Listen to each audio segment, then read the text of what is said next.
दोस्तों मैं हूं आदिल खान आजाद। आज है 21 दिसंबर 2024। आप देख रहे हैं आजाद बोल इंडिया पर मिडिल ईस्ट मॉर्निंग न्यूज। इस शो में आज आपको दिखाएंगे यमन के हुतीज और इराकी रेजिस्टेंस मूवमेंट ने मिलकर किया इजराइल पर हमला, ताबड़तोड़ कई ड्रोन दागे। ईरान की नेवी को मिलने जा रहा बेहद एडवांस शिप जबरदस्त नए हथियारों से होगा लैस, रोक पाना होगा मुश्किल। ईरानी तेल पर अमेरिका ने कसी नकेल, कई टैंकर्स और वेसल्स पर लगाई पाबंदी, इकोनॉमी को होगा नुकसान। सीरिया में इजरायली फौज ने कर दी बड़ी मिस्टेक, आम लोगों को मारी गोली। आईडीएफ को बाहर निकालने के लिए कर रहे थे प्रोटेस्ट। बंदूक की नोक पर गजा के जबालिया से निकाले जा रहे फिलिस्तीनी, बेघरों का आशियाना बना फुटबॉल स्टेडियम, ठंड ले रही जान।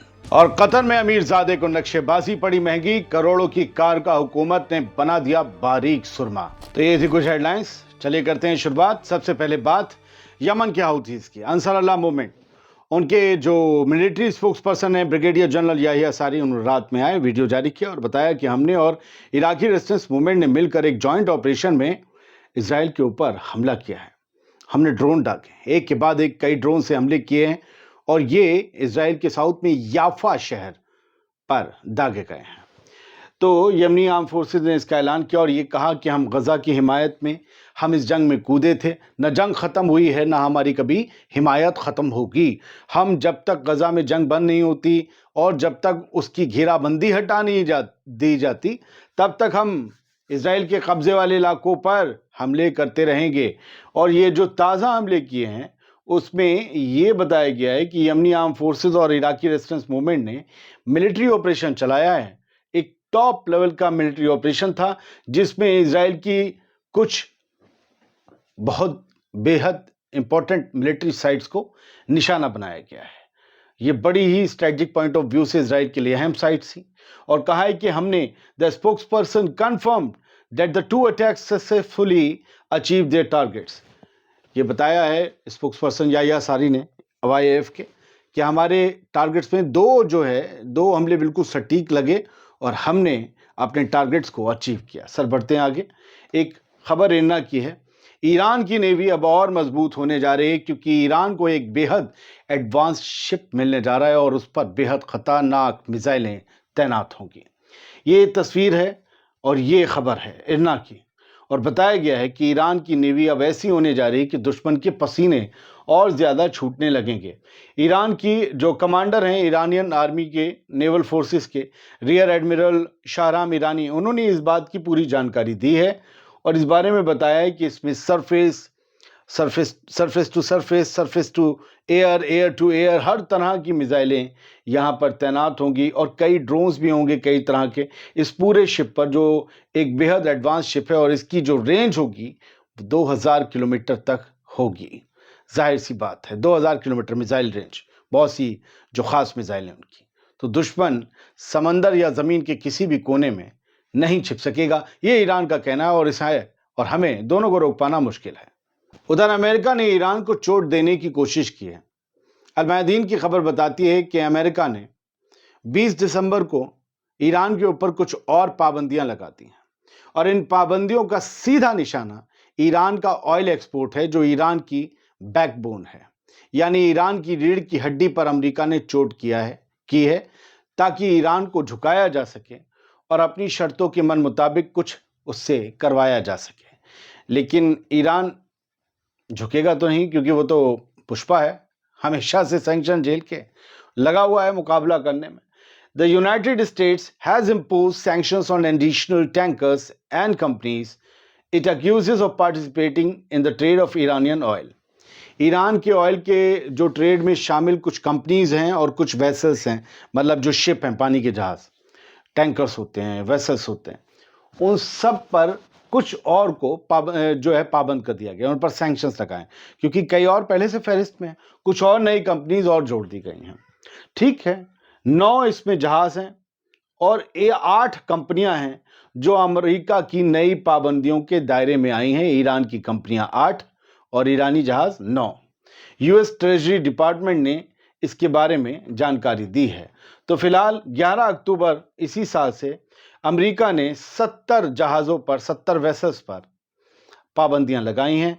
इसमें से सबसे ज़्यादा वो हैं जो ईरान का क्रूड ऑयल लेकर चाइना जाती हैं। चाइना को भी नुकसान अमेरिका पहुंचा रहा है। ये डोनाल्ड ट्रंप के आने से पहले आप देख लीजिए एक ट्रेलर के तौर पर पेश किया जा रहा है, क्योंकि ना तो ट्रंप चाइना को पसंद करते हैं बहुत ज़्यादा पर्सनली, और ना ही ईरान को। US kills ISIS leader Abu Yusuf in precision strike in Syria. 20 दिसंबर को सीरिया पर एक बड़ा हमला किया, एक बड़ी स्ट्राइक की अमेरिका ने, और ये बताया यूएस सेंटकॉम ने कि उन्होंने आईएसआईएस के एक जो कथित तौर पर इस्लाम के नाम पर बना हुआ आतंकवादी गुट है, नाम पर वो इस्लाम के बना है लेकिन मुसलमानों को ही मारता है, तो इस आईएसआईएस के लीडर अबू यूसुफ को एक प्रिसीजन स्ट्राइक में मार गिराया। ये बहुत बड़ा नाम था, बहुत बड़ा आतंकवादी था आईएसआईएस का, हम तो खुल के कहेंगे। और ये जो है बशर अल असद और रूस के कंट्रोल वाले जो एरिया हैं, क्योंकि अब तो वो नहीं रहे, अब तो नया निज़ाम, लेकिन जब उनके कंट्रोल में जो एरिया था वहां पर ये बंदा पाया गया था। 20 दिसंबर में इसे अमेरिका ने मार दिया। सीरिया में बड़ी गलती की है आईडीएफ ने। वो तो एक तो सीरिया की सरहद के अंदर घुसे हुए हैं और वहां पर अपनी मनमानी तरीके से जो करना है वो कर रही है आईडीएफ। कुछ इलाकों पर कंट्रोल कर लिया है।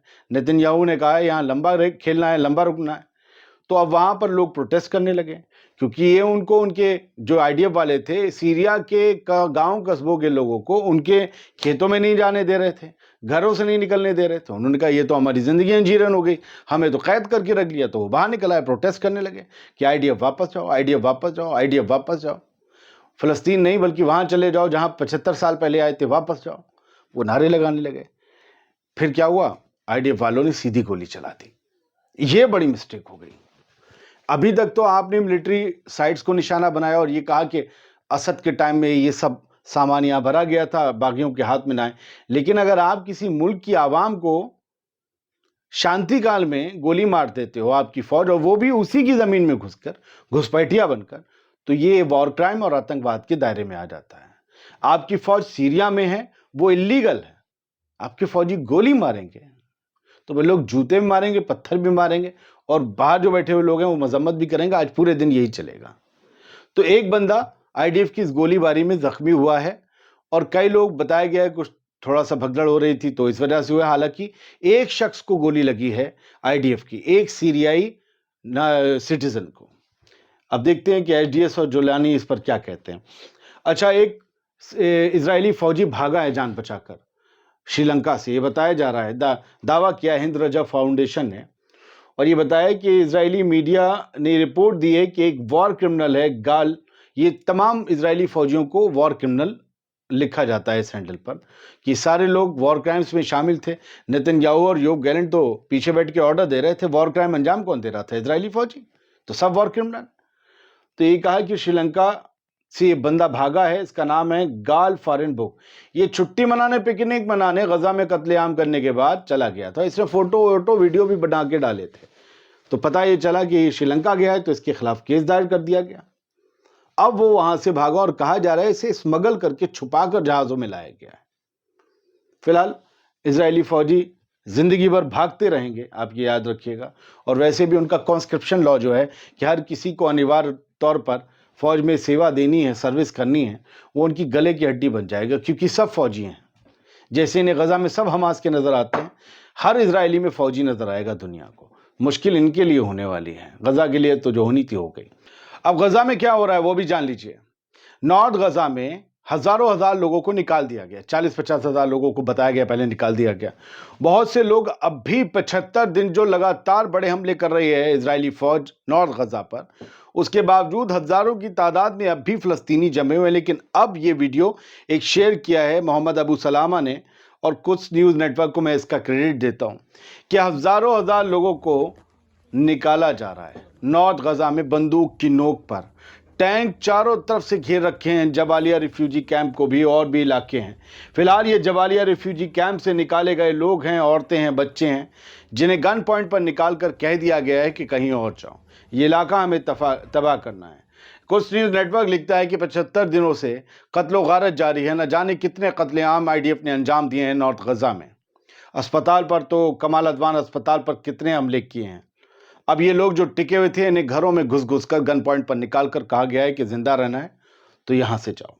फिलहाल सैकड़ों तो नहीं, कई किलोमीटर पैदल चलना है इन्हें, उन्हीं ऊबड़ खाबड़ रास्तों पर जिन्हें उजाड़ दिया आईडीएफ ने। और फिर ये उजड़ के पहुंचते कहाँ हैं, वो ये खेमे बताते हैं। ये यारमुक स्टेडियम है गाजा शहर का, गाजा सिटी का।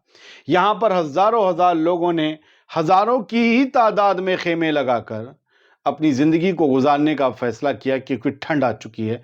बड़ा मुश्किल से ये दौर गुजर रहा है। बच्चे होते हैं, छतरी लगाते हैं, खेलते हैं, क्या करते हैं, सबके टेंट हैं, टेंट के नंबर हैं 159, 161।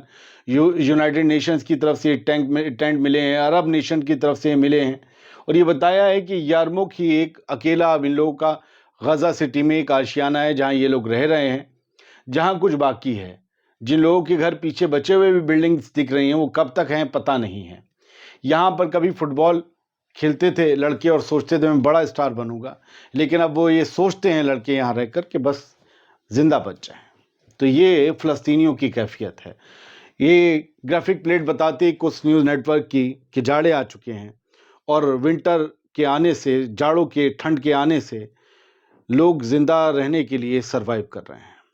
असल में मसला पता है क्या है, इनके पास एक तो खेमे नहीं है, बहुत से लोगों के पास, बहुत से के पास कंबल नहीं है, आपको पता है कफन भी नहीं है। कफन की जगह अब लोगों को कंबलों में ही लपेट कर दफनाया जा रहा है। कंबल इस वजह से भी कम पड़ रहे हैं, कफन तो देना ही पड़ेगा ना। सफ़ेद कफन की जगह रंगीन कंबलों में उन्हें लपेटा जाता है। तो इस जाड़े ने और ज़्यादा दिक्कत बढ़ा दी है लोगों की। 14 महीने से जंग जारी है और ना आगे कितनी जारी रहेगी। मैं इस खूबसूरत बच्चे को देखता रह गया। इसकी मुस्कुराहट तक मैं आपको ये वीडियो दिखाता हूँ। जो रिपोर्टर है या जो भी है, वो इससे बच्चे से पूछ रहा है। इसका नाम बच्चे का, फ़लस्तीनी बच्चे का नाम गजा में अनवर है। क्या मुस्कुराहट है, क्या मुस्कुराहट है। अब बस पॉज करिए। अब आप सोचेंगे क्यों दिखा रहा हूँ। इजरायली बमबारी में इस बच्चे का एक पैर गायब हो गया, वो मैं आपको नहीं दिखाऊंगा। अनवर से पूछा गया क्या ख्वाहिश क्या है तुम्हारी। कहा कि तुम डर रहे हो क्या। नहीं, डर नहीं रहा हूं, हंस रहा है। वो कहता है बस मुझे एक जो प्रोस्थेटिक लिम्ब होता है ना, आप यूं समझिए कि वो जो आर्टिफिशियल पैर होता है वो चाहिए मुझे। बोले क्यों चाहिए, रिपोर्टर ने पूछा। कह रहा यार मैं फुटबॉल खेलना चाहता हूँ।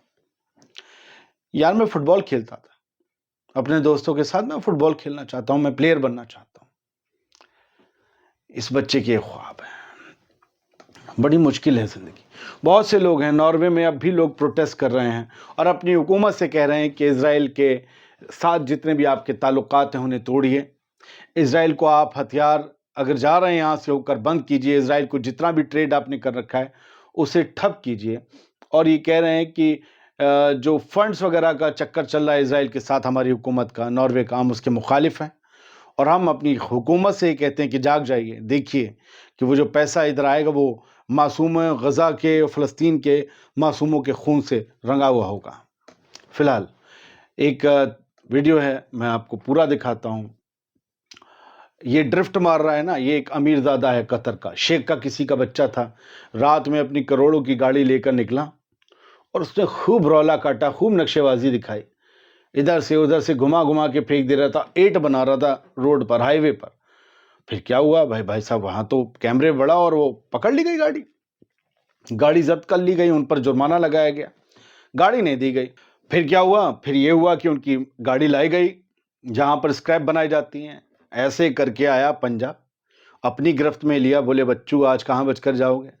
पिचका दिया, पूरी कार को फाड़ के रख दिया और फिर एक मशीन में डाला जिसमें से फिर बारीक सुरमा बरेली वाला होकर वो कार निकली। ये थी आज की खबरें। उम्मीद करते हैं एक अच्छी खबर के साथ, अच्छी तस्वीर के साथ छोड़ा आपको। हालांकि दुख भी है, इतनी बड़ी अच्छी गाड़ी थी, लेकिन बहुत बहुत शुक्रिया। सलामत रहिए, खुश रहिए।